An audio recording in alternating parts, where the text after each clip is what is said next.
200 रुपये 250 रुपये में इजीली अवेलेबल है। बिल्कुल प्रतिबंधित है और सरकार इस पे रोक भी लगा रखी है। सरकार जब रोक लगा रखी है तो फिर भी कैसे आ रहा है? अगर सरकार चाहे तो एक पत्ता ना हिले। ये कफ सिरप नहीं, ये सिर्फ और सिर्फ नशीली पदार्थ है, मेडिसिनल नशा है। ये सारा चक्रव्यूह है सरकार का, तो कैसे जो है युवाओं को गुमराह कर देंगे नशा में, तो नशा में धुत रहेगा तो नौकरी मांगेगा नहीं। गांजे स्माइक हो गया, ये टेबलेट हो गया, ये कोरेक्स हो गया, आपको लगभग ओवरऑल हर एक जगह आपको मिल जाएगी। ये मेन मुद्दा ये नहीं है नशा करना, मेन मुद्दा है उसको शिक्षा सही से नहीं मिल पाती है। मधेपुरा जिला में 5 सरकारी कॉलेज है, जाके देखिए कहीं भी क्लास नहीं होगा। कोई कह रहे हैं मतलब कि हमने 5 लाख रोजगार दे दिया, और कोई कह रहे हैं हमने 10 लाख रोजगार दे दिया। यहाँ के युवाओं को कितना रोजगार मिला? मधेपुरा के सदर अस्पताल से अभी गुजरिएगा, भूख भूख लाइट करेगा, कोई कुछ नहीं मिलेगा, कोई स्टाफ नहीं मिलेगा। भ्रष्टाचारी का इतना आलम है कि आज रोड बनती है, रात में सुबह टूट जाती है। हमारे देश के जो प्रधानमंत्री नरेंद्र मोदी है अभी फिलहाल में, और जो वो जब गुजरात में प्रचार करते हैं तो अपने काम के बदौलत वोट मांगते हैं, और बिहार यूपी जैसे घुसते हैं तो हिंदू मुस्लिम करने लगते हैं। 10 साल में क्यों नहीं रोजगार मिला है? कम से कम तेजस्वी जो तो 17 महीने में दिया तो भाई। भारत सरकार से हम लोग नाखुश हैं। ललन टॉप चुनाव यात्रा पावर्ड बाय ITC सनराइज मसाले, स्वाद बिहार का।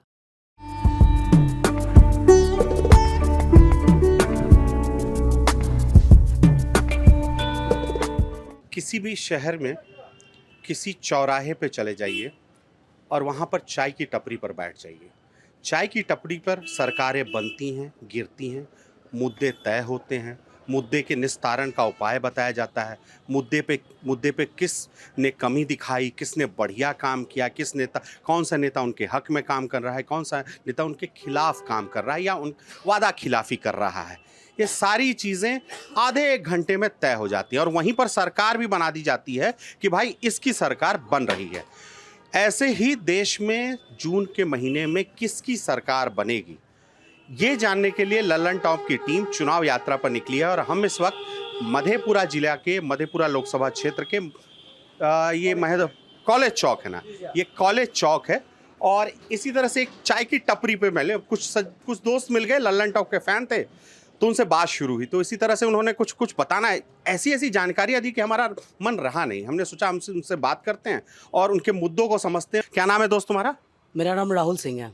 राहुल, मेरा बस इतना कहना है, सरकार आती है, जाती है, चुनाव होती है, जीतता है, सब कुछ सही है, लेकिन मेन मुद्दा होता क्या है कि युवा आज की डेट में बिहार में और खासकर हर एक क्षेत्र में और हर एक डिस्ट्रिक्ट में बिहार के एक जो डब्बा चला है नशे का, जिसको कोडीन बोलते हैं, वो आजकल बहुत ज़्यादा प्रचलित है। और इससे क्या हो रहा है कि हर एक लड़का युवा लोग नशे में आके गलत कदम उठा लेते हैं। सबसे पहले बात, वो किसी का जानलेवा हत्या भी कर सकते हैं डब्बा के लिए। अगर उसका प्राइस 200 है और कोई दे रहा है और किसी से करवाना है कुछ कांड, तो वो भी हो सकता है, वो बड़ा बात नहीं है यहाँ के लिए। एक मिनट राहुल, ये तुमने अचानक नशे की बात की। एक्चुअली इस वीडियो को बनाने का मकसद हमारा चुनावी तापमान जानना ही था, तो चुनाव की चर्चा में ये डब्बा आ गया। और एक्चुअली जब हम सुपौल में चर्चा कर रहे थे तो एक सज्जन आए, तो उन्होंने कहा कि युवा नशेड़ी होता जा रहा है। तो हम लोगों ने उनको काउंटर किया कि भाई साहब ऐसा कैसे बोल रहे हो, युवा नशेड़ी हो जा रहा है। तो इतने में किसी ने पीछे से बोला कि शराब महंगा मिल रहा है, तो उन्होंने उस शख्स को काटा कि शराब क्या चीज़ है, नशे की और भी कई तत्व हैं जिनका इस्तेमाल हो रहा है। तो हम एक पल चौंके कि ये कौन सा तत्व है जिसकी बात करें। तो आप मतलब होता है कि नशे के जब नहीं चल रहा है, शराब बंदी है इस राज्य में और इलीगली शराब बिकते हैं, ये जानकारी पहले भी सामने है, लेकिन वो जो तत्व की बात कर रहे थे तो ये तत्व भांग और गांजे से अलग था। कोडीन का डब्बा आता है, ये बहुत कुछ सुना है, जाना है कि फैक्ट्रिया में, पटना के फैक्ट्री में भी बनाया जाता है और वो वहाँ से सप्लाई होता है।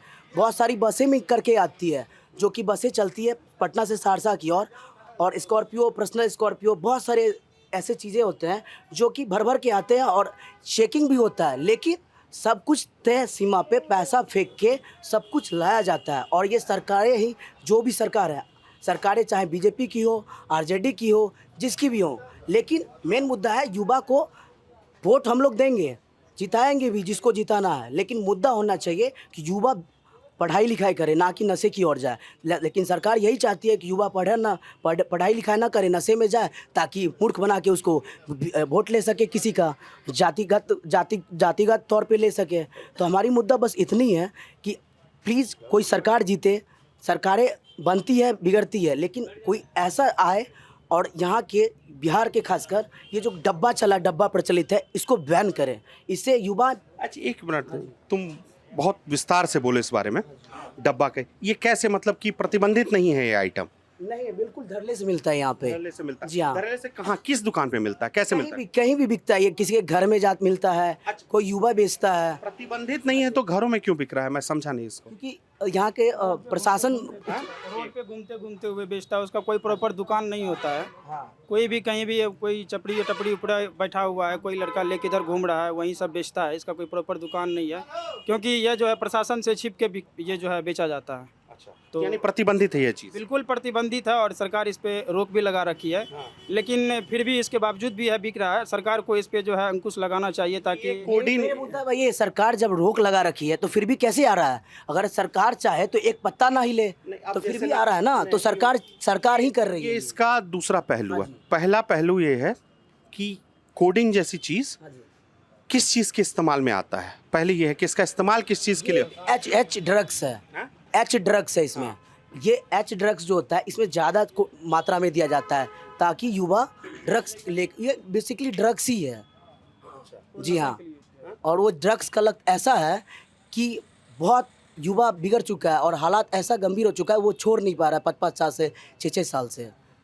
तुम्हारा एक दोस्त था अभी हमको बता रहा था, क्या नाम दोस्त तुम्हारा? अंगद कुमार। अंगद, तुम बता रहे थे कि ये समस्या सिर्फ इस शहरी समस्या नहीं है, गाँव में भी ये जा चुका है। हाँ, गांव में भी है। पूरा कोसी क्षेत्र बर्बाद है। पूरा कोसी क्षेत्र बर्बाद है। क्या ये नेपाल बॉर्डर के कारण है या और कोई वजह? नहीं, नेपाल बॉर्डर की नहीं, ये इधर से लाता है, पटना तरफ से आता है माल उल सब। पटना की तरफ से माल आता है? पटना के फैक्ट्रिया में बनाई जाती है। पटना की फैक्ट्रियों में बनाई, जो प्रतिबंधित एच ड्रग्स वाले जो भी फैक्ट्रियां हैं वहाँ बनाई जाती है और ये सरकार ही बनवाती है, क्योंकि सरकार की निगरानी में ही होता है। ऐसे फैक्ट्रिया को बैन किया जाए। इस्तेमाल किस चीज़ के लिए होता है? नशे के लिए तो नहीं बनता होगा ये? नशे के लिए बनता है, नशे के लिए ही बनता है। अगर आप सप्लाई जितना होता है ये उसके लिए ही बना के। यह जो पहले है सर, नशा के लिए ही बनती, नहीं तो इस पे बैन नहीं होती। हम बता रहे हैं सर। लेकिन हम एक कप बात, सिरप तो दूसरा भी आता है जिसका दूसरा काम होता है, लेकिन ये कप सिरप नहीं है। ये कप सिरप नहीं, ये सिर्फ और सिर्फ नशीली पदार्थ है, मेडिसिनल नशा है। ये ड्रग्स, एक टाइप ऑफ ड्रग्स। अच्छा ये मेडिसिनल नशा है। इसकी पहले भी हम लोगों ने, मतलब आप कई बार सुना है कि वो कफ सिरप की कई दवाइयाँ होती हैं, मैं ब्रांड का नाम नहीं लूँगा, तो ज़्यादा मात्रा में पियो तो नशा टाइप का फील होता है। लोग कई बार लंबे समय तक सोते रह जाते हैं, बोलते हैं यार कफ सिरप की दवा पी ली थी 2-3 ढक्कन तो मुझे नींद आ गई। मेरे छोटे भाई बोले कफ सिरप जो भी है ये कोई बात नहीं, कमल जो है कीचड़ में ही खिलता है। पहले बोलने दीजिए, ऐसी बात नहीं है। सब बच्चा पढ़ लेगा, सब बच्चा नशा कर लेगा, ये कोई माइनर बात नहीं है। बच्चे बनते और बिगड़ते इसी धरती पे है। जिसको जैसा संस्कार और शिक्षा मिलेगा वैसा ही होगा, ये कोई मुद्दा नहीं है। युवाओं को गुमराह किया जा रहा है सरकार के द्वारा चुनाव। और इस सब चीज में फंसा करके सरकार रोजगार पे बात नहीं कर रही है, युवाओं के भविष्य के बात में नहीं कर रही है। लेकिन इस तरह की समस्या अगर हो रही है तो इसमें सरकार पूर्ण रूपेण दोषी है। वर्तमान स्थिति में जो सरकार है वह रोजगार की बात नहीं करेंगी, शिक्षा की बात नहीं करेगी, मुद्दा पे आना की बात नहीं करेगी। ये देखो एक समस्या है जिस पे बात करनी चाहिए। हम अगर नशे की आदत लग रही है, नशे की लत में अगर युवा, इस पर बात होनी चाहिए। नशा की बात करते हैं ना, पहले गली गली चौक चौराहों पे लाइसेंस दे के दारू का दुकान खोल दिया, आज बंद कर दिए, नशा का आदत लगा दिए, आदि कर दिए, तो क्या होगा? ये सारा चक्रव्यूह है सरकार का। तो कैसे जो है युवाओं को गुमराह कर देंगे नशा में, तो नशा में धुत रहेगा तो नौकरी मांगेगा नहीं। आप मानते हैं कि ये एक प्रॉब्लम है ना? प्रॉब्लम है, नौकरी मांगेगा नहीं। वो नशा में पीड़ित रहेगा तो नौकरी मांगेगा नहीं। मैं युवा मुद्दे की बात करता हूँ। यहाँ मधेपुरा में रेल इंजन कारखाना लगा, बहुत सारा फैक्ट्रियाँ लगना था जो कि युवा को रोजगार मिलता। टेक्निकल युवा अभी बेरोजगार सड़क पे घूम रहे हैं, ITN पॉलिटेक्निक किया हुआ जो भी है सब घूम रहे हैं। बगल में स्लीपर फैक्ट्री उद्घाटन होके, छोटी लाइन चलती थी, उद्घाटन होके बंद पड़ा हुआ, वहाँ हम गए भी थे, उस मुद्दे को उछाले भी। आज तक किसी भी दल का नेता उस स्लीपर फैक्ट्री को गड्ढे में धकेलने का काम किया। आज वह स्लीपर फैक्ट्री होता, क्या यहाँ के युवा बेरोजगार बैठे हुए रहते? जो जैसे पढ़े लिखे रहते उसको वैसा जॉब मिलता वहाँ। लेकिन इसमें एक उस स्लीपर फैक्ट्री को आज तक दरकिनार किया गया, आज तक क्यों नहीं चालू हुआ? बोला गया से बड़ी लाइन होगा, सारा सामान आने में सुविधा होगा तो वह स्लीपर फैक्ट्री चालू रहेगा। आज वह बंद है, कबाड़ में वो तब्दील है। चले आइए बैजनाथपुर पेपर मिल को जो है बनवनखी पेपर मिल, सभी को कटर से काट के और सब जमीन को जो है लीज पे दे दिया। ये युवाओं को भटकाने का एगो साजिश चल रहा है, समझे ना? बहुत बड़ा साजिश चल रहा है। यहाँ 1 मिनट बोलने दीजिए। यहाँ बगल में मेरा BNMU है, 3 साल में ग्रेजुएशन होना चाहिए, यहाँ 5 साल 6 साल में होता है। क्यों होता है?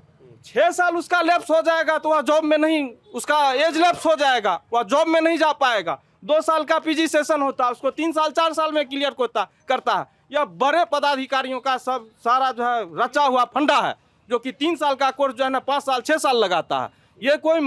ये सरकार जो है ना युवाओं को बरगलाने का काम किया है। इलेक्शन के टाइम में युवा वर्ग जो टेंडर एज के होते हैं उसको लिट्टी समोसा खिला दिया, गाड़ी में पेट्रोल दे दिया, वो पीछे पीछे झंडा लेके जिंदाबाद जिंदाबाद, लालटेन छाप जिंदाबाद, कमल छाप जिंदाबाद, तीर छाप जिंदाबाद किया। इलेक्शन खत्म होने के बाद उसी युवा को एक साइन का जरूरी पड़ जाएगा तो वह नेता नहीं पहचानता है। अभी वह नेता फलना बाबू है। अच्छा, ये जो कफ सिरप होता है बेसिकली ये पहले जैसे कि खांसी सर्दी होता था तो उसके लिए यूज़ किया जाता था। इसमें ये कोडीन का मात्रा जो होता है इसमें ज़्यादा रहता था पहले। अभी भी जो है आ रही है, जो सरकार के द्वारा जो ऑफिशियली आ रही है उसमें जो है वो नशा की मात्रा जो होती है उसमें नहीं रहती है कोडीन की मात्रा। बट ये नशे वाली जो दवा है ये अनऑफिशियली जो है कहीं बनती है और उसके बाद जो है ये चोरी चुपके से जो है सप्लाई होती है। लेकिन उसके बाद जो है पूरा प्रचलन में आ गया है। युवा सब जो है अभी जैसे कि कफ सिरप का नशा हो गया ये, और उसके बाद जो है स्माइक सब हो गया, और नींद वाली टैबलेट सब भी जो है नशे में इसका यूज़ किया जाता है। प्रॉपर आप कहीं भी अगर आप घूमिएगा, आप ऐसे रोड के किनारे जहाँ भी जाइएगा, घूमते फिरते जाइएगा, आपको रोड किनारे जो है छोटा छोटा डब्बा जो आपको ऐसे फिका हुआ, कम मात्रा में नहीं बहुत अधिक मात्रा में आपको दिख जाएगी। तो ऐसा नहीं है कि इसको प्रशासन की इसकी जानकारी नहीं है, कि सरकार के पास इसकी जानकारी नहीं, बिल्कुल सभी को जानकारी है। और ज़रूरत है तो इस पर लगाम लगाने की ज़रूरत है, शिकंजा कसने की ज़रूरत है। और सबसे बड़ी चीज़ है कि ये जहाँ से आती है सबसे पहले वहाँ पे जो है इसको शिकंजा लगाना चाहिए। अगर मार्केट में आएगी ही नहीं तो फिर आदमी इसका यूज ही नहीं कर पाएगा। और अगर आसानी से आ जा रही है तो इसका मतलब है कि आम पब्लिक के पास आसानी से आती है, तभी तो इसका जो है यूज हो पा रहा है। इसकी ये वाली जो समस्या है सिर्फ मधेपुरा शहर तक सीमित रहा या आसपास के गांवों में भी चला गया? आप जो है सर, आप कहीं भी, आप कोसी क्षेत्र का मैं बात कर रहा हूँ, प्रॉपर आप बिहार में कहीं भी घूमिएगा जहाँ भी दारूबंदी है, आपको जो है ये गांजे स्माइक हो गया, ये टैबलेट हो गया, ये कोरेक्स हो गया, आपको लगभग ओवरऑल हर एक जगह आपको मिल जाएगी। आप सुपौल चले जाइए, आप सहरसा चले जाइए, आप कटिहार चले जाइए, आप पूर्णिया चले जाइए। पूर्णिया में तो इधर जो है यहाँ की जो SP है, इनसे पहले कुछ दिन पहले जो है वहाँ पे ये स्माइक का इतना प्रचलन हो गया था कि वहाँ के प्रशासन जो है उस पर बहुत अच्छे से मतलब शिकंजा कसा गया था। बहुत जो है इस पर छापामारी सब भी हुई थी। लेकिन छापामारी तो होते रहती है, लेकिन ये रुकती थोड़ी ना है, ये रुकती नहीं है, बिल्कुल चलते जाती है। आप ओवरऑल जहाँ भी नियर बाय डिस्ट्रिक्ट आप जिला वाला घूम लीजिए, आप सभी जगह आपको ये मिल जाएगा ये चीज़। और युवाओं खासकर ये बात पे युवाओं जो खासकर हैं और ज़्यादा तौर पे गौर करें कि इसको बंद कराया जाए। युवाओं का भी मांग है। और ज़्यादातर जो जहाँ भी चुनावी माहौल होता है या इलेक्शन में कैंपेन में जितने भी लड़के जुड़ते हैं, खासकर जो भी पार्टी के हो, XYZ जो भी पार्टी हो, वो फंड करते हैं ताकि युवा नशा करके बाइक पेट्रोल पे डाल के और उसके रैली में सम्मिलित हो। ये सरकारें ही चाहती है कि युवा पढ़े ना, अनपढ़ रहे और कास्ट वाइज पे वोट करे और विकास ना हो। सबसे बड़ी बात है, कोई अगर नशा में रहेगा, किसी का ब्रेन हाईजैक नशे के कारण होगा तो उसका पढ़ाई कहाँ जाएगा? बेरोजगारी का मेन मुद्दा यही सब है। पढ़ेगा नहीं, स्किल नहीं कहेगा, वो पूरा दिन रहता है, वो सुबह शाम रात पूरा नशे में रहता है। और अब इजीली अवेलेबल है, 200 रुपये 250 रुपये में इजीली अवेलेबल है। 200-250 की डब्बी आती है। और ये इनडायरेक्ट टैक्स है और इसको सरकार एज ए टैक्स के रूप में बिहार में खर्च नहीं करती है। पहले क्या था, दारू और जो भी मिलता था ये सब लीगल था और इसमें टैक्स बिहार में आपको खासकर विकास के डेवलपमेंट के नाम पे खर्च भी होता था। और ये क्या है, इनडायरेक्ट है। इसको क्या कहते हैं, सरकार बचा लेती है। सरकार बचा कैसे, ये इसका मॉडल कैसे चलता होगा? मतलब आप कह रहे हैं कि जो लोग बना रहे हैं उसके लिए, उसके एवज में सरकार नहीं पार्टियों को पैसे पहुंचा रही है। अनऑफिशियल जो कंपनियां बना रही है वो डायरेक्ट पैसा पे करती है सरकार को, जो कि सरकार मुंह बंद किए हुए उसको बंद कराने के लिए। क्या नाम है भाई साहब? मेरा नाम किशोर कुमार हुआ। हम सबसे पहले ये बात बोल रहे थे कि जब से बिहार में शराबबंदी हुई है तो उसके बाद नशा का ये प्रचलन ज़्यादातर में होने लगे। क्यों होने लगे? क्योंकि हमारे क्षेत्र में शिक्षा के माहौल बहुत कम है। कोसी क्षेत्र है, यहाँ पढ़ने की सुविधा, हर सुविधा नहीं मिल पाते, जिसके कारण बच्चे भटक जाते हैं और कुछ ऐसा संगत पड़ जाते हैं तो धीरे धीरे नए बच्चे आते हैं उसमें भटक जाते हैं, सही दिशा नहीं मिल पाते हैं। वैसा संस्था हमारी गवर्नमेंट सरकार द्वारा वैसा व्यवस्था शिक्षा की नहीं की गई है, वैसा रूल रेगुलेशन नहीं बनाई गई है, तो बच्चा गलत दिशा में भटक जाते हैं, जिसके कारण ये मेन मुद्दा ये नहीं है नशा करना, मेन मुद्दा है उसको शिक्षा सही से नहीं मिल पाती है, इसी कारण वो भटक जाते हैं, गलत काम करने लगते हैं। मेन मुद्दा ये है यदि हम लोग शिक्षित हो जाएंगे तो खुद ब खुद नशा नहीं करेंगे।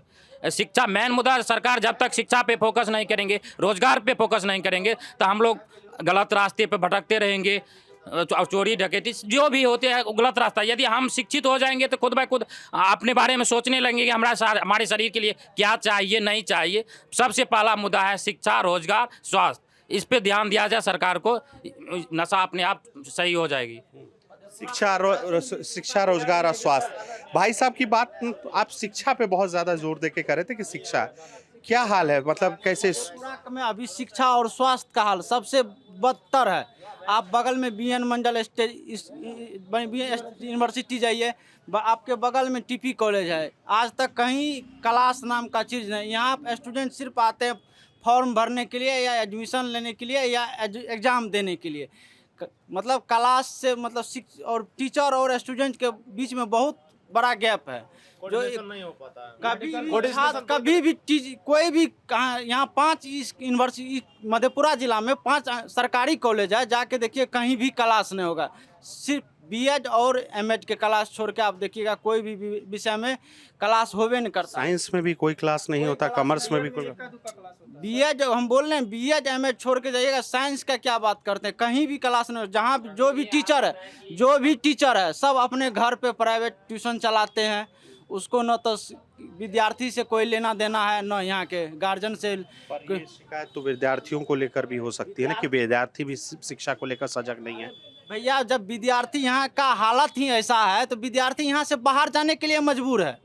मधेपुरा छोड़ के काहे लोग पटना जाएगा, दिल्ली जाएगा पढ़ने के लिए, जब मधेपुरा में ही हमको सारी सुविधा मिल जाएगी तो काहे जाएगा। यहाँ पढ़ाई का सबसे बदतर है। जब स्वास्थ्य की बात करते हैं तो एक भी अच्छे डॉक्टर नहीं है यहाँ पे। 700 करोड़ रुपया की लागत से मधेपुरा मेडिकल कॉलेज बना है, मात्र वहाँ पे जाके देखिए आप क्या हालत है। एक बार आपसे आग्रह है आप जाके देखिए। हम लोग मेडिकल कॉलेज के मुद्दा को लेकर मुख्यमंत्री तक गए हैं और अल्ट्रासाउंड नहीं होती है, एक्सरे तक नहीं होता है। ये बात हमको भी यहाँ के जो दोस्त थे जान पहचान वाले, हम जब आए मधेपुरा तो हम उनसे चर्चा कर रहे थे कि किन किन मुद्दों पे बात करेंगे, तो उन्होंने यही बात बोली कि वो 900 करोड़ ऐसे उन्होंने बताया था 900 करोड़ का लागत से बना है, और बोला कि हाँ उसको रेफरल अस्पताल मान लीजिए। तो हमने बोला रेफरल अस्पताल क्यों? तो बोले कि वहाँ पेशेंट लेकर आप जाइएगा और उसको सब रेफर कर देता है, पीएमसीएच चले जाइए, डीएमसीएच चले जाइए। ऐसा ही है क्या? बिल्कुल ऐसा ही हाल है। जाके आप एक बार, आपसे आग्रह है आप एक बार जाके देखिएगा, नहीं तो डॉक्टर का था अता पता मिलेगा नहीं कुछ। हम जरूर जाएंगे एक बार नहीं कोई सुविधा। यदि कोई यहाँ सुपौल से या कहीं से कोई पेशेंट आ जाए तो 2 घंटा में उसको पानी लगाया जाता है, उसके बाद सीधा डीएमसीएच नहीं तो पीएमसीएच भेज दिया जाता है, आईजीएमएस। मधेपुरा की बात है, मधेपुरा में बहुत सारी असुविधा है स्वास्थ्य विभाग में। इससे पहले देखिए आप, तेजस्वी जी की सरकार थी 17 महीने बनाम 17 साल। हम लोग जो देख रहे हैं, ऐसा नहीं है कि हम सुने ये तेजस्वी जी है आरजेडी का सपोर्टर, इससे कोई मतलब नहीं है। 17 महीने में जो काम किया, मधेपुरा के सदर अस्पताल थे, अभी गुजरिएगा भूख भूख लाइट करेगा, कोई कुछ नहीं मिलेगा, कोई स्टाफ नहीं मिलेगा। यही चीज पहले का स्थिति था तो सही थी। लेकिन मेडिकल कॉलेज की जहाँ तक बात है, अभी आप जाके देख लीजिए, ऐसा नहीं है कि पक्ष विपक्ष की तरह बोल रहे हैं, आपको खुद अंदाजा मिल जाएगा कि क्या स्थिति है वर्तमान की। हम चाह रहे हैं इस चीज को सुधार किया जाए, और सुधार तभी होगा जब बिहार और देश में बदलाव होगी। हर 5 साल पैसा नहीं है हम किसी का पक्ष ले रहे, बदलाव होना जरूरी है। अगर बदलाव होती है तो काम अच्छी होगी, नेता अच्छे चुने जाएंगे, और उससे उसको ये भी उम्मीद रहेगा जनता को कि अगर हम काम अच्छे नहीं करेंगे तो जनता 5 साल के बाद हमें हटा देगी। इसलिए हमें अच्छे नेतृत्वकर्ता और परिवर्तन चाहिए। एक मिनट दोस्तों, कुछ बोलना चाह तुम कुछ बोलना चाह रहे थे? हाँ बता। मैं बोलना चाहता हूं सर कि यहाँ पे सबसे बड़ा मुद्दा युवाओं को रोजगार है सर। तो यहाँ पे सर जिसने मतलब 4 साल अभी जो है मतलब तेजस्वी यादव हो या मतलब नीतीश कुमार जी हो, तो अभी सब बात कर रहे हैं रोजगार की बात कर रहे हैं। कोई कह रहे हैं मतलब कि हमने 5 लाख रोजगार दे दिया, और कोई कह रहे हैं हमने 10 लाख रोजगार दे दिया। यहाँ के युवाओं को कितना रोजगार मिला सर? यहाँ के तो जो ट्रेन चालू होता है ना, वो यहाँ बंद हो और जाता है। यहाँ तक कि नहीं सर, जो शिक्षक बहाली जो हुआ है उसमें बिहार के युवाओं को कितना नौकरी मिला है सर?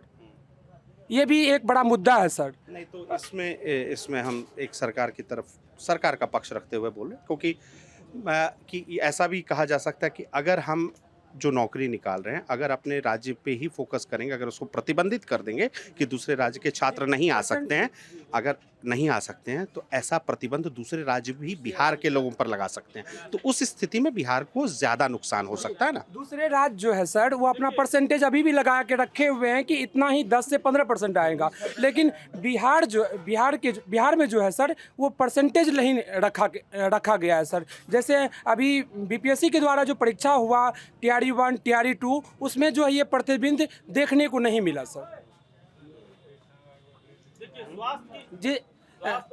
जी सर, उसी तरीक़ा से यदि यहाँ पे लगा रहता तो कुछ बच्चे यहाँ के भी बेरोजगार नहीं मिलते, और जो है हर तरह की यहाँ मेरे भाई अभी ने बताया कि यहाँ पे रेल कारखाना है, तो यहाँ पे जो है यहाँ के युवाओं को। अच्छा एक बात बताओ, रेल कारखाना का वो भी मुद्दा उठाए थे कि जो जानकार हो तुम में से, उससे हम पूछना चाहते हैं कि एक रेल इंजन वाला कारखाना चलता है ना, रेल इंजन वाला चलता है, स्लीपर बॉगी वाला कारखाना नहीं टेक ऑफ कर पाया। वो लालू जी के दोनों ही कारखाने लालू जी ने ही दिए थे, लालू जी के मतलब स्लीपर वाला के लिए क्या कहते हैं, मतलब किस कारण से वो नहीं टेक ऑफ कर पाया, क्या कारण दिया जाता है? क्योंकि जमीन हमेशा से रेल की थी, वो बाउंड्री बन गया, सब कुछ स्ट्रक्चर बन गया, वो रुक क्यों गया? कोई बताया? कभी कारण जानने की कोशिश की तुम लोगों ने? हम कारण बता रहे हैं, हम कारण दे रहे हैं। पहले छोटी लाइन का ट्रेन चलती थी तो माल ढुलाई बाय सड़क होता था, तो ये कह के पल्ला झाड़ लिया, तो यहाँ जो है ना बनाने में कॉस्ट बहुत ज़्यादा पड़ जाता है, तो बाहर से ही यहाँ स्लीपर मुहैया कराया जाएगा। जब यहाँ बड़ी रूट की लाइन ट्रेनें चलने लगी, बड़ी पटरियाँ बिछ गई, तो उस चीज़ों को दरकिनार किया गया। हमें बात भी हुई थी, बड़े कुछ लीडर से बात भी हुई थी, प्रभात सिंह भैया से भी बात हुई थी मुजफ्फरपुर। वो बोले थे तो कुछ हमें बड़े नेता से बात हुआ, कुछ आश्वासन मिला है, उस स्लीपर फैक्ट्री को चालू करने का कोई गुंजाइश लगाते हैं।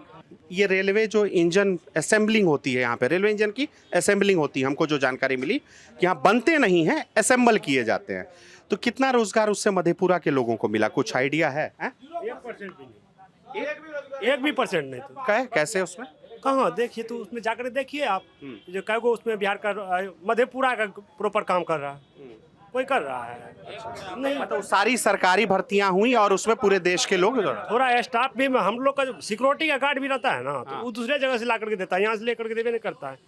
यहाँ पे कुछ है, रोजगार से कोई लेना देना नहीं है। सबसे पहले बात जान लीजिए, क्योंकि मैं इकोनॉमिक्स का स्टूडेंट रहा, इसलिए मैं बताता हूँ।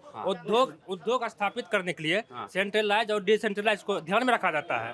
वो फैक्ट्री जो रेलवे का फैक्ट्री है वो इसको पूरा नहीं करता है। यहाँ कृषि आधारित अगर कोई उद्योग होता तो उससे रोजगार मिलता, उससे यहाँ के क्षेत्रीय पर कोई रोजगार पर नहीं मिलेगा, कभी नहीं मिलेगा। चाहे उसके हेलीकॉप्टर क्यों न बना दे, उसमें यहाँ नहीं मिलेगा। इसलिए सेंट्रल डिसेंट्रल दोनों को ध्यान में रखा जाता है, क्षेत्रीयकरण और इसमें ध्यान में रखा जाता है। अच्छा, आपने खेती की बात की, इकोनॉमिक्स का स्टूडेंट हैं आप, नाम क्या हुआ दोस्त? नाम क्या हुआ दोस्त? डॉक्टर अमरेश कुमार। अमरेश जी, आपसे ही समझना की कोशिश करें कि खेती किन किन चीज़ों की है मधेपुरा, अगर जिले की बात करें? हाँ, यहाँ पूरे कोसी और सीमांचल की भी बात कर देते हैं। सिर्फ एक मधेपुरा की खेती से आप नहीं कुछ आंकड़ा निकाल सकते हैं, डाटा। मक्का और मखान थोड़ा बहुत मात्रा में आता है। मक्का और कृषि में मक्का, गेहूँ, धान होता है। और यहाँ पे एक दिलचस्प बात है कि इस इलाके में मधेपुरा जिला में हम खुद देखे हैं, गन्ना का खेती होता था। उससे आधारित अगर यहाँ पे कोई उद्योग होता तो बेहतर होता। उससे आधारित उद्योग बनमनखी में था, जिनको बंद कर दिया गया। तो सारा दोषी सरकार है इसमें। सरकार इसे और कोई ध्यान नहीं दे रहा है कि कौन उद्योग यहाँ लगाया जाए, यहाँ के रोजगार में वृद्धि होगा, यहाँ के लोगों को, युवाओं को रोजगार मिलेगा। रेलवे फैक्ट्री लगाने से वो उसका अपना तर्क था, ये सरकार का है, दिया अच्छी बात है। मैं इस जिले में वो रेलवे फैक्ट्री लगा, अच्छा खुशी की बात है, लेकिन यहाँ के युवाओं को उससे कोई फायदा नहीं होगा। जब तक क्षेत्रीयकरण को ध्यान में नहीं रखा जाएगा, कोई उद्योग से कोई प्रभाव नहीं पड़ेगा। अमरेश भाई ने इकोनॉमी पे बड़ी अच्छी बात कही कि डिसेंट्रलाइज होना चाहिए और आइडिया या फिर जो भी इम्प्रोवाइजेशन इंडस्ट्री पे करें राइस हो जाना ध्यान में रखना चाहिए। अब हाँ, चीनी मिल वाला एक राहुल बताए थे। राहुल, तुम करते क्या हो? तुमने बहुत नशे के बारे में बताया, तो इसके बारे में इतनी समझ तुमको कैसे मिली? तुम करते क्या हो? मैं एक ग्रेजुएशन किया हुआ BA ऑनर्स से MLT college, Manohar Lal technical college Saharsa से। और मेरा बस इतना देखा गया है, इतना अभी तक का जो भी है, प्राइवेट जॉब भी मैं कर रहा हूँ और CGL का तैयारी भी कर रहा हूँ। अभी कंप्लीट नहीं हुआ है सिलेबस। जनरली मेरा बस इतना कहना है कि ये जो 9th 10th के भी बच्चे हैं ना, उनको मैंने करते देखा है। अगर उसका 9th 10th के अंडर 18 बच्चे को मैंने करते देखा, अगर वो अभी के डेट में अपने माइंड को हाईजैक करवा रहे हैं एच ड्रग्स के कारण, तो युवा अगर सरकारें रोजगार पैदा भी कर दी तो उसके पास स्किल क्या रहेगा? क्योंकि उसका माइंड तो हाईजैक है एच ड्रग्स से, वो स्किल तो ले नहीं पाएगा।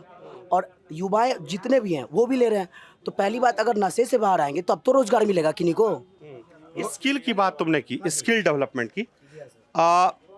अभी हाल फिलहाल में पिछले 4-5 साल में बिहार सरकार की ओर से लगभग हर जिले में एक मेडिकल कॉलेज, कोशिश, अभी मेडिकल कॉलेज का आंकड़ा पूरा नहीं हुआ है, पर ITI, पॉलिटेक्निक और इंजीनियरिंग कॉलेज आ गया है। एक मिनट, ITI पॉलिटेक्निक कॉलेज आ चुका है। तो कब एक होता है ना कि आपको इलाके में फीडबैक मिलने लगता है कि आप उस शहर के कि भैया वहाँ अच्छी पढ़ाई हो रही है, बढ़िया नौकरी मिल रही, तो ऐसा क्या मतलब कैसा रिपोर्ट है यहाँ के जो? सबसे पहले हम शिक्षा की बात बता दे रहे हैं। ITI कॉलेज खुल गए हैं तो उसमें करते हैं क्या, टीचर लोग यहाँ मैक्सिमम क्लास 2-4 बच्चे आते हैं, पैसा लेके बच्चे का अटेंडेंस बना दिया जाते हैं। अभी हम हाल फिलहाल की बात करते हैं, BN मंडल यूनिवर्सिटी के हमारे VC महोदय जो आए हैं नए, इतना तानाशाह है कि किसी छात्र नेता या किसी स्टूडेंट को अपने कमरे में घुसने नहीं देते हैं। कि कोई ऐसे किसी छात्र को अब काम लग गया सिग्नेचर का भी, वो VC है तो हमारे छात्र के लिए ही है ना, सरकार उसको यहाँ बिठाए, हम लोग के लिए, बच्चे के लिए बिठाए, स्टूडेंट के लिए बिठाए। लेकिन इतना तानाशाह है, किसी का सुनता नहीं है। और अपना कोई लेटर निकाल देगा, सप्ताह में 1 रोज़ मिलिए या सप्ताह में 2 रोज़ मिलिए, ऐसा इतना तनाशा है। और अभी हाल फिलहाल का बात बताते, किसी विषय में तो क्लास नहीं होता है। हम खुद अभी PG का स्टूडेंट है पॉलिटिकल विभाग में, नॉर्थ कैंपस में। 1 महीना पहले एग्ज़ाम हुई हम लोग का, अभी फॉर्म भरा रहा है, 10 दिन पहले एग्ज़ाम हो गई, हम लोग का पढ़ाई नहीं होता है। ऐसा स्थिति है। MAD भी इसी यूनिवर्सिटी से किया है, BEd भी कर चुके हैं, अभी PG। क्लास का ऐसा कोई व्यवस्था नहीं है इस विश्वविद्यालय में। और ये VC सर जो आए हैं, एक भी बच्चे का बात नहीं सुनता है। अपने मन मुताबिक काम करते हैं, जो होता है वो तानाशाह रवैया अपनाते हैं। अच्छा, ठीक है। अब उस मुद्दे की बात करते हैं जिसके लिए लल्लन टॉप चुनाव यात्रा मधेपुरा पहुंची। चुनाव होने हैं, 7 मई को वोट डाले जाएंगे, 4 जून को नतीजे आएंगे। अब है कि काम क्या हुआ है, अब काम क्या हुआ है, क्योंकि यहाँ से सांसद हैं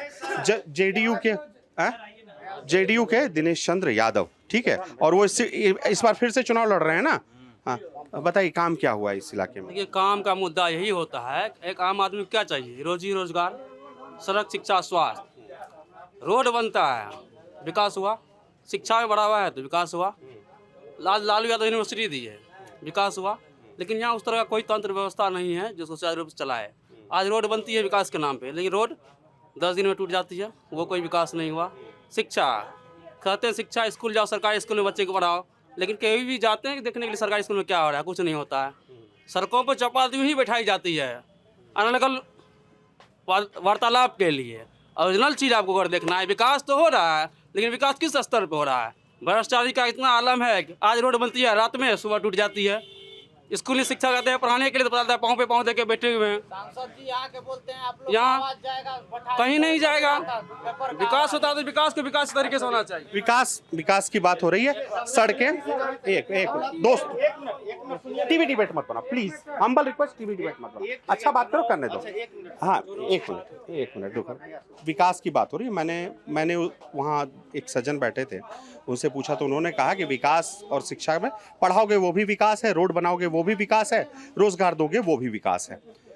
तो अभी जो मौजूदा सांसद हैं, कोई ऐसा काम है जो इसको कहा जा सकता है कि नहीं, सांसद जी ने पिछले 5 साल में इस इलाके में कम से कम इस काम का निपटारा तो कर दिया? अभी तक में तो कोई ऐसा काम नहीं है। 5 साल में कोई ऐसा काम नहीं है जो सांसद जी निपटारा कर दिया। कुछ भी नहीं। एनएच 20 साल पहले इसका शिलान्यास हुआ था और आज भी कंप्लीट नहीं हुआ। आज तक कंप्लीट नहीं हुआ। इसका शिलान्यास हुआ था? ये एनएच का 106 107 106 और 107 दोनों की हालत अभी कब। ये बड़ी विडंबना है कि संभवतः ललन टॉप चुनाव यात्रा 2019 में भी आई थी और उस समय सौरभ सर थे हमारे एडिटर इन चीफ। तो उस दौरान भी ये चर्चा का विषय था और उस दौरान एक संभवतः पटना हाई कोर्ट के चीफ जस्टिस यहाँ आए थे, उन्होंने स्वतः संज्ञान लिया था स्थिति बहुत खराब देखे। तो उस दौरान जिस कंपनी के पास ठेका था वो कंपनी अपना दिवालियापन घोषित करके यहाँ से चली गई। फिर नया कंपनी आई और वो काम आज 5 साल में भी कंप्लीट नहीं हुआ। अभी तक चल ही रहा है। वजह इसकी कोई खास वजह? ये तो सेंट्रल गवर्नमेंट जानिए, ये तो बिहार सरकार की बात है नहीं, ये तो गवर्नमेंट ऑफ इंडिया की बात है। वहाँ से इसका ये होता है और यहाँ का स्थानीय प्रशासन जाने, स्थानीय प्रशासन डीएम होता है, उसके अंदर में काम होता है। वो चीज़ जाने कि क्यों लेंदी प्रोसेस है यहाँ। अच्छा अब है कि ये आप बताएं, अब है कि मंच से खड़े होके, क्योंकि चुनावी सीजन है, हर नेता आते हैं, बड़ी बात बोलते हैं, बताते हैं कि मैंने वादा किया था, मैंने ये पूरा किया। मैं प्रधानमंत्री नरेंद्र मोदी की बात करता हूँ। प्रधानमंत्री नरेंद्र मोदी बोलते हैं कि मैंने प्रधानमंत्री आवास योजना में मकान बांटे हैं, हर किसान को किसान निधि के तहत 6,000 रुपये सालाना दिए जाते हैं। आयुष्मान भारत है जिससे आपके स्वास्थ्य का एक तरह का इंश्योरेंस है, जिससे आपकी स्वास्थ्य का ध्यान रखा जाता है। इसके अलावा कई और योजनाएं हैं जिसकी बात वो करते हैं। तो क्या वाकई इन योजनाओं में से, जैसे उज्ज्वला योजना है, सिलेंडर बांटने की बात है, तो क्या किसी भी योजना का फायदा क्या मधेपुरा के लोगों को नहीं मिला? ऐसा है क्या? देखिए फायदा हुआ है। मान लीजिए ठीक है, किसान सम्मान निधि मिला है 500 रुपया महीना, 500 रुपया महीना, 2,000 रुपये से मतलब 6,000 रुपये सालाना। वही तो हम बोल रहे हैं, 500 रुपया महीना, 6,000 रुपया सालाना। जो खाद 500 रुपया मिलता था वही 1,200 रुपया मिल रहा है अभी। ठीक, खाद की सब्सिडाइज रेट क्या है आज के डेट में? अभी का रेट है यानी 1900 रुपया में कैल्शियम मिलता है और डीएपी मिलता है 2400-2500 में मिलता है डीएपी। अभी का रेट है मैंने 3 गुना हो गया। जिस उज्ज्वला योजना का आप बात करते थे, सब्सिडाइज रेट बता रहे हो तुम हमको। सब्सिडाइज जिस उज्ज्वला योजना की बात करते हैं, उज्ज्वला योजना तो फ्री में मिला, लेकिन वो 1,200 रुपया सिलेंडर खरीदा। आप समझिए 400 की जगह जो कोई आदमी 1,200 रुपया एक साल दिया, तो आप जोड़ लीजिए फ्री क्या मिला उसको। अभी सिलेंडर का दाम 1,000 रुपये है ना? अभी नहीं मिला, अभी इलेक्शन में घटाया गया, इलेक्शन में घटाया। और दूसरा चीज़, आप जिस मुद्दे पर आए थे, पूरा देश में आप पर आशा था, जितना भी नौजवान है देश का, सब आपको वोट दिया था। क्यों दिया था? क्योंकि आप बहुत बड़े आशा दिए थे कि हर एक साल 2 करोड़ रोजगार देंगे, हर एक साल 2 करोड़ रोजगार देंगे। और वो अभी 10 साल हो गया, 10 साल में यानी 20 करोड़ रोजगार दिया गया या नहीं। कोरोना काल में 1.5 करोड़ रोजगार छीना गया युवक से, क्योंकि कंपनी बहुत सारे बंद हो गई और छटनी कर दिया गया। उसमें क्या है कि उसी पार्टी में एक बड़े और नेता हैं अमित शाह, उनका कहना है कि नौकरी और रोजगार वाले मामले में डेफिनेशन अलग होता है। नौकरी होता है जिसमें एक कंपनी के लिए, चाहे वो प्राइवेट हो या पब्लिक कंपनी हो, सरकारी कंपनी, आप उसमें नौकरी करते हैं। रोजगार का मतलब ये भी हो सकता है कि अगर मैं मुद्रा लोन लेके एक छोटी सी दुकान चलाऊं जहां 2-3 लोगों को काम देता हूं, तो वो भी एक किस्म का रोजगार है। तो वो कहते हैं कि इसलिए मैंने मुद्रा लोन बांटा है ताकि आप रोजगार बना सकें। इसकी बात बोलते हैं, मुद्रा लोन कितने आदमी को मिला है? मुद्रा लोन 100 आदमी अप्लाई किए हैं तो उसमें 5 आदमी को मुद्रा लोन मिला है, 95% को नहीं मिला है मुद्रा लोन। आप मुद्रा लोन का आयुष्मान कार्ड का बात बोलते हैं, आयुष्मान कार्ड लेकर के चले जाइए बड़े बड़े हॉस्पिटल में, उसका नहीं देता है, इलाज नहीं होता है उस पर। आप आयुष्मान का बात नहीं सुनिए ना, देखिए होता है। देखिए सरकार देती है, सरकार देती है, सरकार वहाँ से 10 रुपया देती है, लेकिन आम पब्लिक को मिलते मिलते 1.5 से 2 रुपया मिलता है। इस बीच में जो इतना रुपया 8 से 8.5 रुपया वो कहाँ जाता है, उस पर आज तक कोई भी बड़े एक मिनट बोलने वो 10 रुपया वहाँ से, 1 मिनट सर बोलने, 10 रुपया वहाँ से सरकार देती है, ऐसी बात नहीं है देती है, लेकिन आम पब्लिक के पास आते आते 1.5 से 2 रुपया मिलता है। आखिर इसके पीछे कौन कौन जिम्मेवार है, मैं जानना चाहता हूं आपके ललन टॉप टीवी। उन्होंने कहा, अभी बात हो रही थी उस तरफ, तो उस हिस्से में जब बात हो रही थी उन्होंने कहा कि सरकार जो योजनाएं हैं वो हैं, उसमें कोई दो मत नहीं कि सरकार की तरफ से योजनाएं दी जा रही हैं, पर उसका लाभ जिस रूप में मिलना चाहिए वो लाभ नहीं मिल रहा है। ऐसा मतलब आपको भी लगता है क्या? देखिए, जैसे उन्होंने कहा कि सरकार योजना दे रही है, सरकार देखिए कागजी पे योजना है, सिर्फ बोल दिया गया है कि कागजी पे योजना लागू है, लेकिन इम्प्लीमेंट नहीं हो रहा। और इम्प्लीमेंट नहीं होने का कारण सबसे बड़ा दोषी है जो योजना लाया है। और योजना लाने के बाद जैसे अभी आयुष्मान कार्ड का चर्चा हुआ, तो हम बता देना चाहते हैं कि मान लीजिए आयुष्मान कार्ड मधेपुरा जिला से हम हैं, मधेपुरा जिला में बहुत ऐसा व्यक्ति है कि आयुष्मान कार्ड बनाया होगा, लेकिन जो बनवाया है बता दे कि यहाँ पे कौन डॉक्टर जो है आयुष्मान कार्ड के तहत जो है 5 लाख रुपया में जो है कह रहा है कि मुफ्त इलाज होना चाहिए। एक भी डॉक्टर नहीं है, कहीं नहीं है ना, एक भी नहीं है। इसका सिर्फ यही तो बात नहीं कर रहे हैं। सरकार जो पॉलिसी ला रही है, सरकार जो पॉलिसी ला रही है, तो सरकार पॉलिसी सिर्फ कागज पे ला रही है, सिस्टम जो है वही है। आम जनता का क्या है, दुर्दशा आप देख लीजिए। सिस्टम दोषी है, सबसे बड़ा दोषी है सर। तो इसके बावजूद अगर ऐसा है तो होता क्या है कि जब अगर आप माना जाता है ना, अवधारणा ऐसी रहती है ना, हमारी समझ ये कहती है कि अगर कोई सरकार काम नहीं करती है तो अगली बार चुनाव में जनता उसे हरा देती है। तो ये सरकार 10वें साल में यानी 2019 में चुनाव जीती थी, उस समय भी योजनाओं की बात होती थी, उस समय भी लाभार्थियों की बात होती थी। तो अगर लाभार्थी नहीं थे तो उस सरकार के गठबंधन की पार्टी यहाँ चुनाव कैसे जीती? देखिए सर, 1 मिनट, जैसे बोल रहे गठबंधन की सरकार कैसे चुनाव दे, आप देख लीजिए गठबंधन की सरकार जो देश ईवीएम बनाया सर, इसमें बहुत को इस मेरे बयान से आपत्ति भी होगा, लेकिन जो देश ईवीएम का निर्माण किया है वहाँ के जनता ने कहा कि ईवीएम में फ्री फायर और ट्रांसपेरेंट चुनाव नहीं हो सकता है, नहीं हो सकता। और सुप्रीम कोर्ट में अभी PIL लगे हुए थे। आपकी इस बारे बात हो रहा है, सुप्रीम कोर्ट ने 3 दिन पहले, संभवतः 2 या 3 दिन पहले ईवीएम से जुड़े हुए सभी PIL खारिज कर दिया और इस साल ये सुनिश्चित कर दिया कि ईवीएम पे चुनाव होगा। तो देश की सबसे बड़ी न्यायिक संस्था अगर ये कह रही है तो आप ईवीएम पे क्यों सवाल उठाते हैं? सवाल इसलिए उठा रहे हैं सर, जो देश ईवीएम का निर्माण किया फिर वह देश चुनाव क्यों नहीं करवा रहा है?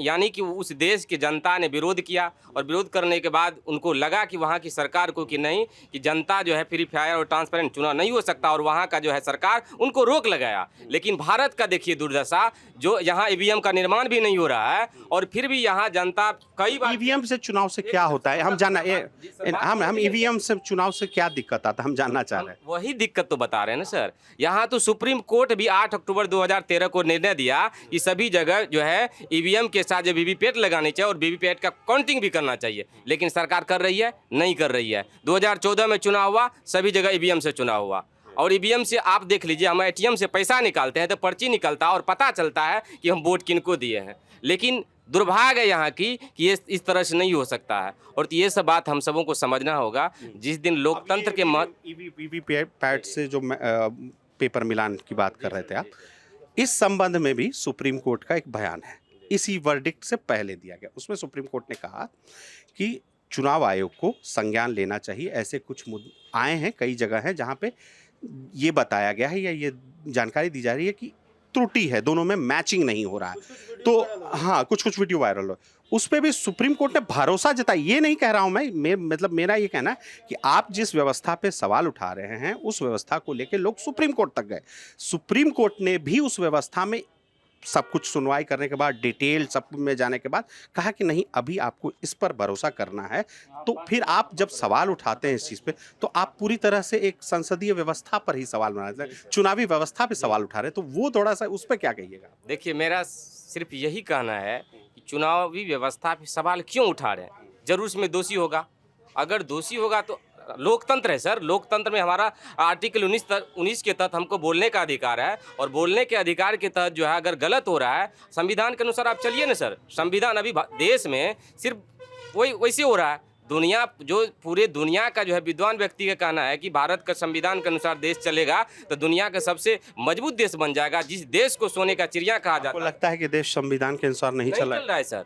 सबसे बड़ी बात है आप बोले लोकतंत्र खतरा में कैसे नहीं है, इसका सबसे बड़ा उदाहरण है बीते दिनों कुछ दिन पूर्व आदिवासी समाज के मात्र अभी तक के एक ही मुख्यमंत्री हो रहे हैं जो कि हेमंत सोरेन थे, झारखंड के मुख्यमंत्री। और बस 1 महीना हुआ होगा, 1 या 1.5 महीना होगा अरविंद केजरीवाल जो दिल्ली के मुख्यमंत्री है। उनको जबरन कोई भी मुकदमा नहीं, अगर मुकदमा है तो उनको सजा सुना दीजिए, आप उसका पारदर्शिता कीजिए, जनता को दिखाइए आप क्या गलती है उसका। जबरदस्ती आप किसी को आप जेल में ठांस दीजिएगा तो ऐसे में तो जनता भी परेशान है देख के। जनता भी देख रही है, ऐसा कुछ नहीं कि जनता नहीं देख रही। जनता मूर्ख नहीं है, सबके पास आजकल मोबाइल है, सबके पास फेसबुक और सोशल मीडिया पे भरोसा करती है। कोई भी न्यूज़ नहीं देख रही है, कोई भी गोदी मीडिया का न्यूज़ नहीं सुनता है आज तक।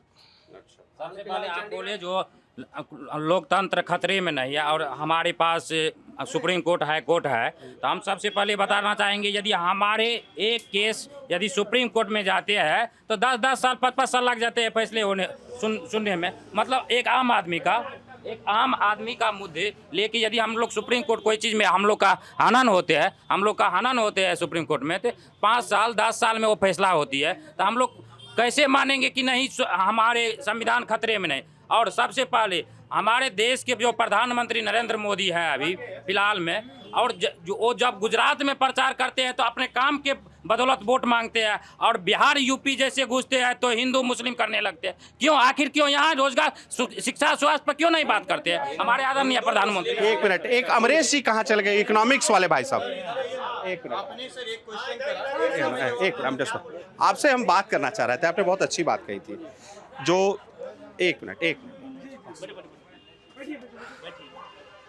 आपने कहा कि कृषि में जो काम हो रहा है ये कृषि प्रधान क्षेत्र है। काम नहीं हो रहा है। हाँ, मतलब कृषि प्रधान क्षेत्र है। अगर आपको इंडस्ट्रियलाइजेशन करना भी है तो इसको ध्यान में खाया। ऐसा कोई मॉडल आपके पास है या फिर किसी ने कोई काम किया हो, बता सकते हैं? काम किया हो उसको अभी उस पर हम नहीं बात करना चाह रहे हैं। वर्तमान में क्या होना चाहिए इस पे हम बात कर रहे हैं। कृषि से जुड़ा हुआ उद्योग, जैसे मैंने आपको उदाहरण दिए कि चीनी मिल बनमनखी में सभी लोग जानते हैं, बहुत बड़े मिल थे चीनी मिल, और वो जो बंद हुआ है फिलहाल लगभग अभी लगता है कि बहुत सारे किसान का उसमें पैसा भी डूब गया है। अच्छा, उस मिल अब बंद हो गया, अभी वो बियाडा हो गया। बिहार सरकार उसको बियाडा कर दिया है, वहाँ पे काम चल रहा है। तो अब रेलवे की बात की, उसी पे हम थोड़ा सा टोन मार दिए, हम बोल दिए कि यहाँ के लोगों को रोजगार उससे नहीं मिले। वो मेरी देखिए, मैंने उत्सुकता में वो सब सवाल बात है कि यहाँ बना है, अच्छी बात है। कम से कम एक कहीं हम लोग बोलते भी तो है कि हमारे शहर में रेलवे इंजन कब बन के तैयार हुआ था वो वाला कारखाना, रेलवे इंजन वाला? भूल रहे हैं, 2014 में। इसी तरह। अच्छा, पर योजना लालू यादव के समय की है जब वो रेलवे मिनिस्टर थे, और पूरा मोदी सरकार के तहत हुआ है। हाँ, उन्हीं के रीजन में लालू प्रसाद यादव के समय भी हुए हैं। उन्हीं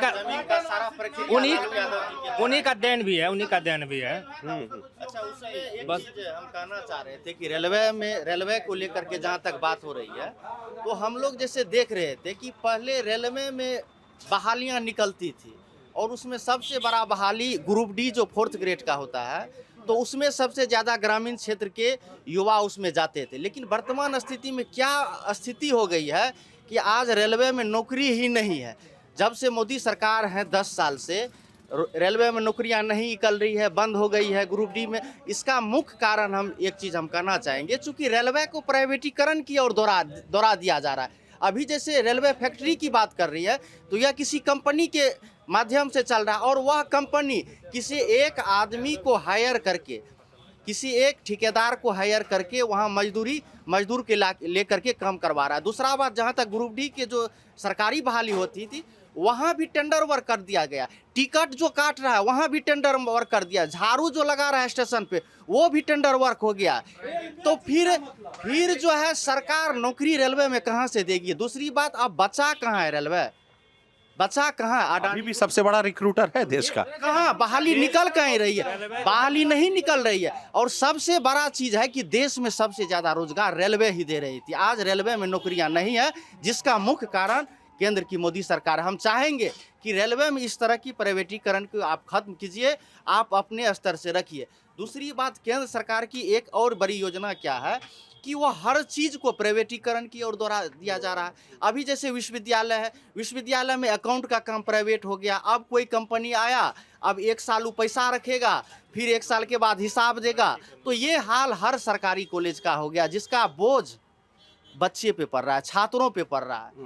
ये प्राइवेटाइजेशन पे बोल रहे थे आपने, हमने कुछ इशारा किया कि प्राइवेटाइजेशन पे कई लोगों का मानना है और कि संभवतः प्राइवेटाइजेशन से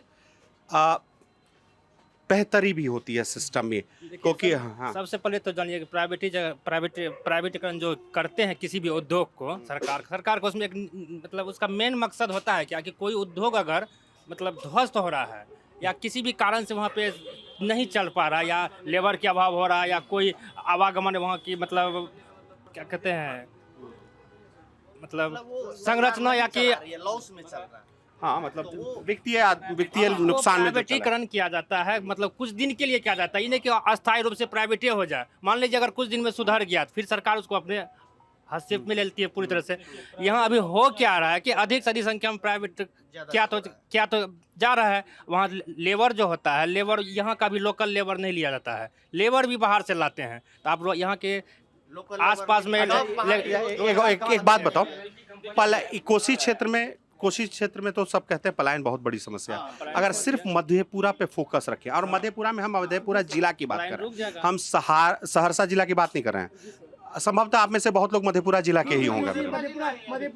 कितना बड़ा प्रॉब्लम है यहाँ से पलायन का? क्या गांव में ऐसी हालत है कि आधे से अधिक घरों में आपको लोग नहीं मिलेंगे? पलायन तो सबसे बड़ी समस्या है यहाँ आधे से अधिक अभी भी चले गए हैं बाहर। ये पंजाब, दिल्ली, जहाँ भी, मुंबई, हरियाणा, सभी जगह चले गए। और बेहतर एजुकेशन के लिए यहाँ से लड़के भी बाहर चले जाते हैं, कोटा चले जाते हैं, कोई दिल्ली चले जाते हैं, कोई पटना चले जाते हैं। इसी तरह से यहाँ एजुकेशन क्वालिटी वाले नहीं मिलते हैं, इसीलिए यहाँ से एजुकेशन के लिए भी पलायन होते हैं और रोजगार के लिए भी पलायन होते हैं।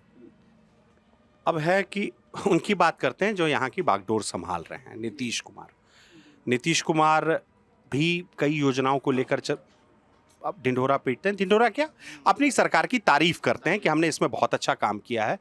तो ये कोसी का ही क्षेत्र है। कोसी के क्षेत्र से पहले हमारी टीम अररिया में थी, तो उस दौरान हमें 2-3 योजनाओं से हमारा आमना सामना हुआ, रूबरू हुआ। एक वो हर घर जल योजना था, और एक मनरेगा पशु शेड वाला जो है, पशु शेड वाला।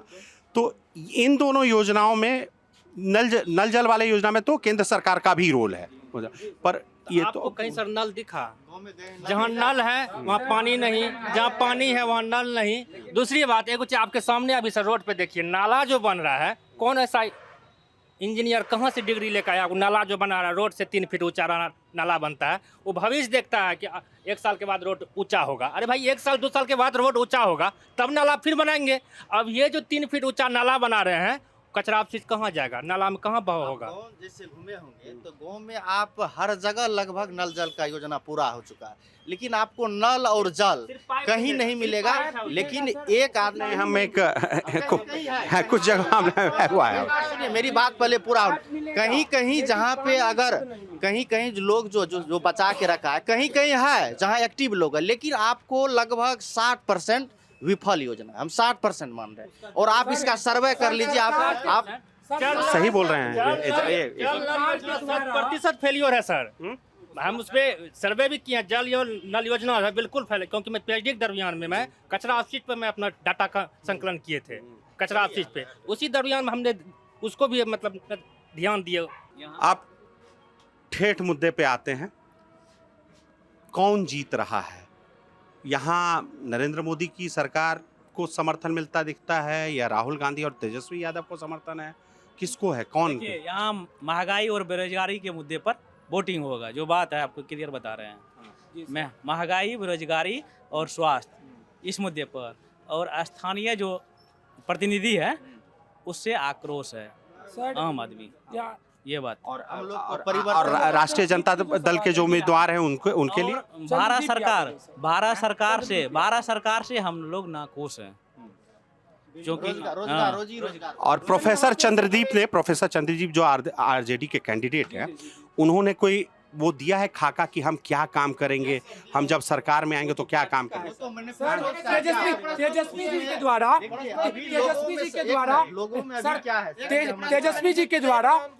तेजस्वी जी के द्वारा चंद्रदीप का जो दिया हुआ बयान है, उसमें पूरे बिहार में तेजस्वी जी ने अपने बातों को रखा है कि 5 लाख युवाओं को हमने रोजगार दिया।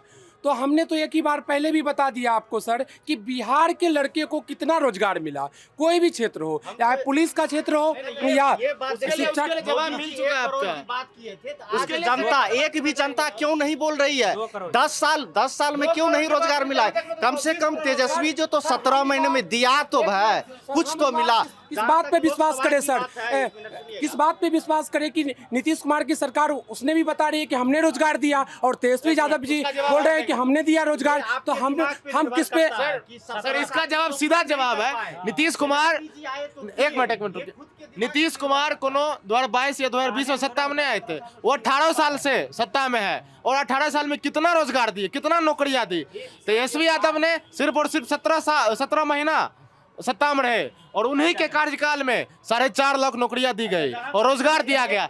और इसका सीधा बात है, आप इसका बारे में क्या? नीतीश कुमार तो खुदे बोल रहे थे कि रुपया कहाँ से लाएगा नौकरी देने के लिए, बोल रहे थे ना कि रुपया कहाँ से लाएगा। अब जब तेजस्वी यादव जब दिए हैं नौकरी, तो कह रहे हैं कि हम दिए हैं। ये कैसी बात है? मधेपुरा की जनता अब इस बार ये चाह रही है कि हमारे कोई भी मुद्दा, कोई भी सांसद कोई भी बने, जनता यहाँ की चाह रही है कि हम वैसा सांसद चुने जो 5 साल में हमारे बीच रहे। हम 5 साल में जीतने के बाद हमारे बीच से नहीं भागे, चाहे वो पैरवी पैगाम हो, मिलने का हो, कोई भी मामला हो, लेकिन चाहती है कि जनता की हमारा वैसा सांसद हो और हमारे पास रहे। और डॉक्टर चंद्रदीप का ये कहना है कि हम जीतने के बाद भागेंगे नहीं मधेपुरा। तो ये थी बातें मधेपुरा के कॉलेज चौक पे बैठे युवाओं की। उन्होंने अपनी बातें रखी, मुद्दों के बारे में बताया, कमियों के बारे में बताया और उम्मीदों के बारे में बताया। इस रिपोर्ट पे हमारा साथ दिया अमित अवस्थी ने। हम संदीप कुमार सिन्हा। देखते रहिए दी लल्लन टॉक।